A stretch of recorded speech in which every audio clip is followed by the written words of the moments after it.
বগুড়া আলতাফুন্নেসা খেলার মাঠে জেলা বিএনপির আয়োজিত বিশাল জনসভা অনুষ্ঠিত হয়েছে। স্টাফ রিপোর্টার নাজমুল হাসান নাজিরের রিপোর্ট। বিসমিল্লাহির রহমানির রহিম। কেন্দ্রীয় কর্মসূচির অংশ হিসাবে বাংলাদেশ জাতীয়তাবাদী দল বগুড়া জেলা শাখা কর্তৃক আয়োজিত ঐতিহাসিক আলতাফুন্নেসা খেলার মাঠে আজকের এই বিশাল সমাবেশের শ্রদ্ধেয় সভাপতি প্রধান অতিথি হিসেবে উপস্থিত রয়েছেন।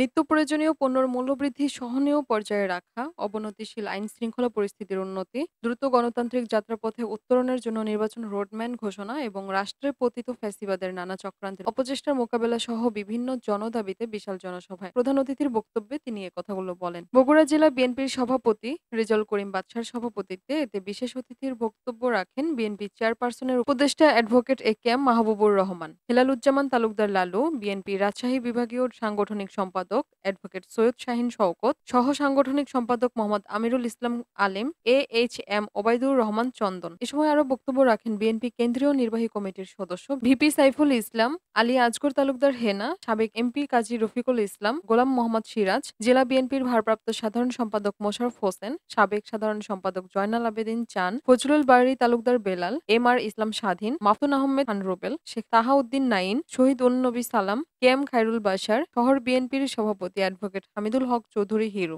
জেলা যুব দলের সভাপতি জাহাঙ্গীর আলম, জেলা মহিলা দলের সাধারণ সম্পাদক নাজমা আক্তার, জেলা ছাত্র দলের সভাপতি হাবিবুর রহমান সন্ধান, জেলা শ্রমিক দলের সভাপতি আব্দুল ওয়াদুদ, আইনজীবী ফোরাম বগুড়া জেলার শাখার সভাপতি অ্যাডভোকেট আলী আজগর প্রমুখ।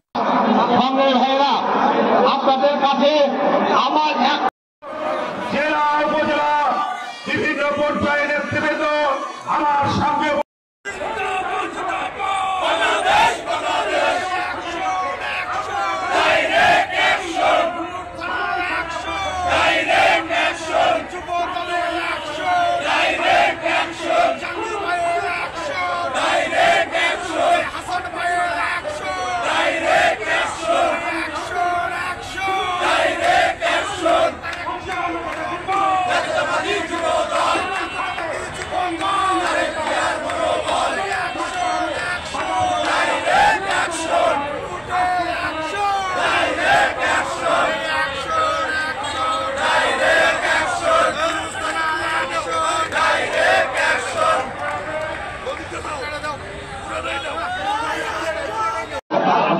আউযু বিল্লাহি মিনাশ শাইতানির রাজিম।